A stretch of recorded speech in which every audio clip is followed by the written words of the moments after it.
Jeff, how's your career been so far? Sam, it's only just begun. I'm very excited about the next chapter that I'm building out here in Dubai. So where did you get started and how? So aviation's always been a passion of mine since I was a very, very young boy. My father and family were involved in air shows, and I would travel around from air show to air show with them, either by road or occasionally we used to get picked up in the C-130 Hercules, and we'd have these vehicles sort of drive into the back of the aeroplane, and we'd go do these air shows for the South African Air Force all over the country. And so I really enjoyed being on the aeroplanes, the technical side of things, and also just building up, my own little networks of people as a young boy in aviation. And so later on in life, as I got a little bit older during one of those C-130 trips, it was quite exciting. We landed in my little hometown in South Africa. I must have been maybe 13, 14 years old. And behind us was a Falcon 900 of Nelson Mandela, who was president at the time. And as the door opened, President Mandela came onto the airplane because he wanted to look at this C-130 Hercules. And I got a photo with him. And it's quite a sort of treasured moment, actually, because that's quite rare. And just a few years later, my father was going to go do an air show down in Longabon, which is a military Air Force base down in the Western Cape. And the Air Force had sent the Falcon 900 of Mandela at the time to come and pick us up and take us to this Air Force base. And I actually got to fly on the equivalent of the South African Air Force One at the time. And I got a photo with that as well, and this flight attendant. And when you look at the hairstyles now and all the rest of it, you realize it was in the early 90s. And then, the aviation side just kind of carried on because we had a family friend and he was flying for BP, and they had this Bell Jet Ranger helicopter, and this helicopter would come and park near where our home was in South Africa, in Belcom, and the pilot, who's a very close family friend, would stay there with his Cocker Spaniel Chicha, and we'd fly around in this Bell Jet Ranger 3 all around the country. And so it was fixed wing, it was military fixed wing, it was helicopters, and I just knew that that's what I wanted to do, right? And so there was an air show event in South Africa. It was called Aviation Africa. I think it was 1994 was the first one, and I got to go to this event. It was held in Johannesburg at they used to call it Jan Smuts Airport. And Bombardier had just launched the Challenger 601 3R. Dassault had just brought out the Falcon 2000, Bell 430, and I got to go onto all of these new private aircraft and private jets, and I was hooked. Because when you think about it, the perception of luxury in business aviation and so forth, and I've spoken about that before, but actually what I've always loved about it is the utilitarian use of business aviation. And I thought to myself, well, when I left in 2001 going to London, there wasn't a lot of opportunity for me in the country at that point of time, and definitely not in what I wanted to do. So I was very blessed to have a British passport from my mom side of the family, and I was able to go to London and sort of start a career there. So I had £1,000 in my pocket, my high school diploma, that was it, but I had fire in the belly and passion. And my now wife, so then girlfriend, joined me, and at 18 went into the unknown, really, sleeping on a box bed in the box room, right, in Bromley. And my uncle at the time had found a job on Aviation Job Search, which was for a charter analyst, and had not a clue what a charter analyst is or what to do or so forth. And this job was in Twickenham. I went to go meet them, and it was a company called International Jet Services. And they had these two VIP Boeing 727s, and these aircraft were based in Malta. And Malta wasn't part of the European Union then at that time. And these aircraft were really being used by Colonel Gaddafi, the late Colonel Gaddafi, and his family, and a lot of African heads of state to fly around, not just, the continent of Africa, but also into Europe and into the US and so forth. And those aircraft were still flown up until just a few years ago, when some of them got scrapped now for parts and so forth. So I cut my teeth in IJS, as it was at the time. They also had a fueling company, EAFS, and I learned a little bit about aircraft fueling then as well, and flight operations. And I got to travel on these VIP Boeing 727s occasionally. So I was in Ethiopia, I was in Zambia, I was in Malta, and I was 18, 19 years old, sort of exploring this part of the world, but in business aviation, which I really, really loved. And I had a mentor there, Ashley, who was the owner of the company, and he kind of really took me under my wing. So under his wing, no pun intended. And so when he went to the Paris Air Show, as an example, he took me with him because he saw that I had something in me and I wanted to learn more all the time. And I've always had a very strong work ethic. And when the phone rings at 1 in the morning, 2 in the morning, 3 in the morning, I pick it up because you never know, right? And that was something that I believe he saw in me, and that I wanted to also understand not just the buying and selling. I mean, anybody can do that to some degree, right? But the technical side of things. I want to know how it works. I want to learn flight planning. I want to learn about routes. I want to learn about ETOPS. I want to learn about different things. And that sort of came through in that. And then as I wanted to progress, I got a really great job offer to be one of the first private jet brokers for one of the, well, now pretty much the world's leading aircraft charter brokerage. They've got offices absolutely everywhere. And they're $1 billion company. And I was there for a number of years and helped get their private jet division started with 2 others. And talk about sort of out of the frying pan into the fire. Working with Chris Leach at Air Charter Service was something that was very, very special, because Chris taught me resilience. And at the time, with that resilience and perseverance, I've still pretty much to this day take a lot of what he taught me into my everyday businesses and life today, right? I bumped into Chris last year and in just a few years prior to that, I thanked him because I was able to take that and use that into building my other businesses. And as I said, a highly successful company that are, making over $1 billion in revenue a year. And I know Chris wants more. And that was great for me. And then I carried on in London because a company called Twinjet, they were an aircraft management company, and they used to look after the aircraft, example of the P&O Group, very well-known Kuwaiti billionaire businessman. And they had received the first Airbus corporate jet, ACJ, and they'd had quite a long list of customers that they were serving on the third-party brokerage side, and they created a company called the Charter Company. And Julian, who I'd had known only through phone calls and so forth, was the head of charter sales at Twinjet at the time, and said, "Hey, Jeff, you seem to be doing well in this private jet brokerage side of things. Do you want to come and work for us?" And so I became a shareholder, a minority shareholder in that company, in it's called the Charter Company for Twinjet, and I got to go flying as well on ACJs and Challengers, and sometimes once the Legacy. And Julian and I was there for, I think, nearly 5 years or 4 or 5 years. And Julian and I built the Charter Company into quite a little powerhouse, really. For a small brokerage, there were only 6 or 7 of us, but the clientele that we served were the really upper echelon of heads of state, government, royalty, and particularly in the Middle East. And one of the suppliers I was using a lot in the Middle East was a company called Comlux, and they had bought a fleet of Airbus 318 and 319 corporate jets, and I was using their aircraft really a lot for the Abu Dhabi presidential flight, actually. So I was spending a lot of time already in the Middle East. I mean, obviously I'm Dubai based now, but I was in Abu Dhabi a lot and doing a lot of charter for them. And after the bombings in London, that was around 2008, London changed for me. And I also felt that I'd come to a point where aircraft charter as a normal charter broker was great, and I was doing well out of it, and I loved what I did, but I wanted to see the other side of it now with somebody with a little bit wiser, a little bit older, and more experience. And so in 2010, Comlux had invited me, Ettore, to come and be their key account manager in Zurich. And so it was, you come into this aircraft management environment. It was fantastic because we had a huge fleet of aircraft. We had Michael Schumacher's Falcon 2000. We had this huge fleet of Airbuses and Bombardier Globals that were owned by a variety of ultra high net worth individuals. And Zurich was an exciting place to be. Switzerland's always had a great business aviation hub. Always has been a great business aviation hub. And it's always funny in aviation because our industry is so small, yet we work on a global scale that your paths are always crossing multiple times.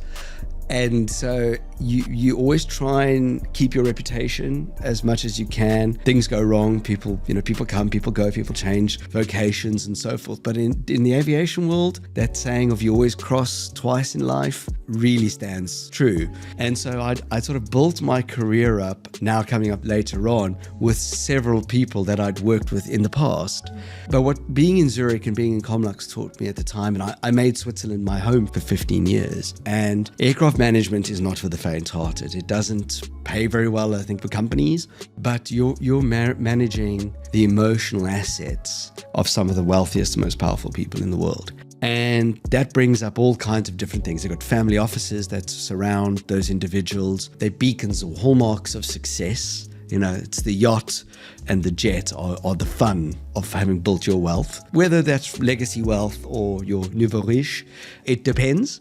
But those assets are very important to those individuals. And so at one point when I was managing these fleet of 20-odd aircraft in the company, I'd seen the finance side of things. I spent a lot of time with the finance team, with flight operations. Each aircraft had its own nuances in terms of performance and the owner's requirements.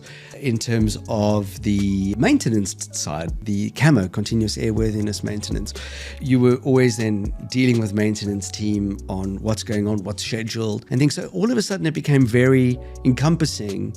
Not just looking at aircraft charter from the past and still currently, because those aircraft were chartered out when the owners weren't using them on occasion, but also finance, maintenance, and then being instrumental and on the management team as the head of aircraft management for this group on trying to bring in new customers and still maintain your existing portfolio. So I had my first ulcers very early on, but Switzerland was then, at the time, my wife was in London, I was in Switzerland, and we were cross-commuting between the two. And eventually my wife had moved out. She worked for a very large commodity trading company, one of the largest in the world. Ironically, also owned 2 Falcon aircraft, and we landed up moving to Zug. And for people who don't know what Zug is, Zug is a small city, about 25 minutes from Zurich, about 40 minutes from Zurich airport. It's perfect in every sense in Switzerland. You've got beautiful mountains in front of you, Rigi. You've got an incredible lake. You've got a very international, diverse group of expatriates that live there. Huge companies, Glencore, Siemens, Johnson & Johnson, AstraZeneca, Burger King Group. All of these companies have their head offices there because it is one of the, shall we say, more tax optimized locations in Switzerland, where you keep a beautiful balance of tradition and innovation. That's also known as Crypto Valley, because Zug is one of the places that was one of the first to adopt crypto, and a safe place for ultra high net worths and business owners such as myself coming into it can go and set up our companies. And so in 2010, with 2 of my former Comlux colleagues, we had set up Virtus Aviation. And Virtus was not just an aircraft charter broker at the time providing third-party charter, but we had really taken something called the Charter Management Program. And what explain briefly what that is, you've got a traditional aircraft operator and you've got an aircraft owner. An aircraft operator's got many aircraft they're busy managing, and occasionally the charter revenue and sales on those aircraft would come down because the owners felt that perhaps the management companies were too focused on other aircraft, not necessarily their own. And we saw a gap in the market there, and had created refined the charter management program. We weren't the first one, but that meant that we became the exclusive sales agent globally on a B2B and B2C side for those aircraft. So we had a real blend of end users and charter brokers coming to us to utilize those aircraft on the charter market. And so we had offices in, London. Julian came to join me when we'd worked together from London at the charter company. So Jules came to join me. We had London, we had Los Angeles, we had Dubai, we had Zug. We sort of built this company out and eventually had 15 aeroplanes that we were looking after outside of the third-party charter. And it was through that, actually, that Conan, my business partner now, one of my business partners now in the aircraft trading business, we'd known each other, over 20 years now. And I landed up giving up some of our aircraft sales inquiries that we'd got to him, and Conan had worked on those for me, which was great. He closed a number of aircraft transactions transactions. We'd also helped with some of our owners then moved into that aircraft ownership, bought new, so not just pre-owned. We were involved in that, so the consultancy side of things. And it was an interesting time, but as life goes on and people move in different directions, shareholders changed, the company changed, and we decided as a group just nearly 2 years ago that Virtus and its aircraft charter side won't necessarily exist any longer, but we have Virtus now in the aircraft trading side. And I'd come to the Middle East and started Forte Aviation Consultants with two of my former colleagues and my former COO and head of sales. And Forte is being built here in Dubai now, really driven towards the bespoke aircraft charter brokerage business, because we've seen how polarizing it is for customers, whether they're direct with a massive operator or whether they are utilizing the services of several brokers at the time. Delivering quality is difficult because there's so many moving parts in our industry. It's not just, well, you book an airplane and you fly, right? There's airport slots, there's catering, there's, fuel arrangements, there's, during the time we had COVID, all of a sudden in Israel's at war, Ukraine's at war, and there's all of these factors that come into play. And you're trying to deliver service to your customers with basically a pendulum of issues that can happen, and you're trying to mitigate those risks as you go through. And so our Forte has always been driven towards single and multi-family offices and aircraft owners. And I feel that that's where we provide the best benefits. It's never to be the biggest, but for damn sure it's to be the best. And that is what we strive to do in that business. It's the same in the aircraft trading business, Virtus Aircraft Trading. Mark, I've known probably 16, 17 years now. We've hung out in Dubai. We're in South Africa together, one of my best friends, and an incredible individual when it comes to leading aircraft transactions. And, we had set up Virtus Aircraft Trading in Dubai already several years ago, knowing that Dubai was going to be a hub. We could see it for aircraft owners coming in and buyers and sellers, because the tax advantages, a progressive royal family that are leading that, plus a concentration of wealth that is, besides out of the United States, I don't think you can see anywhere else in the world. And from the Indian subcontinent, from Africa, from Europe, and of course, let alone the sovereign wealth funds and the families that are here and so forth. So when you start putting that all together, it starts to become a recipe for success. And so we've already been very successful, Conan, Mark, and myself, in leading a number of transactions here in a business that we want to grow as well. And we know precisely where we want to be. Again, not being the biggest, but being the absolute best at what we do. Whether we are mandated to sell an aircraft, whether we're mandated to acquire an aircraft, or our customers just want some information about that next step of ownership. And that's a very natural step. Charter customers either will go into aircraft ownership at some point, or look to go fractional, or generationally, they've been aircraft owners already and they went straight into aircraft ownership, but have realized their flying has changed. And so they no longer need to have a Gulfstream or a Global or anything like that. We're happy to buy 300 hours of charter a year, or just charter when we need, and so forth. And so all the businesses kind of pivot around that individual and their family and that environment, really. I went even a step further with that. I'm a director in a fuel business called Britannium Jet as well. And Britannium Jet is an aircraft fueling brokerage. So our customers that come on, whether then you've got the charter customers, that's fine, but you've got customers that you sell an aircraft to. And if the pricing is right and so forth, we're able to even refuel the aircraft for them to competitive rates across. And I believe as a customer, the benefit of having somebody like myself work with you, don't work for you, I work with you, is to help you get into the right asset. When you need supplemental lift, I'm there. If you decide to dispose of it, I'm there. If you want to fuel it, I'm there. If you just want advice, I'm there. And that came back to the point for me of, that's when I just knew, young, that, as the Japanese say, the ikigai, it's my purpose. My purpose is business aviation. I've said it before, in some of the other podcasts where we've been and so forth. I don't like the word private jet. I've never liked the word private jet because the connotation around it is wrong. It's business aviation. It is a tool to enable people to conduct business that would not be possible had you not had that asset. It is the time machine, and I will bang my drum until the day I die about business aviation and the benefits thereof. And there are people out there that don't understand it, and they bang their drum in the opposite direction. But our world revolves around a select group of people who employ tens of thousands, if not hundreds of thousands of people around the world, leaders, government leaders, captains of industry and so forth, who use these tools to conduct their business on a global level. And they need people around them that support them in that endeavor, however controversial it might be. And thank God I live in a place where business is seen as a benefit, not as a hindrance, and that these tools of the trade are used to go to places that you couldn't normally. As I've always said, please try get to some of these remote mines in the middle of Africa that are employing people there, or please try and visit 3 cities in a day using the airlines and the trains as a leader of a huge mining conglomerate, of a government, etc. You can't do it. And so that is why we exist, and that is why I exist, is to support those people in their business aviation endeavors.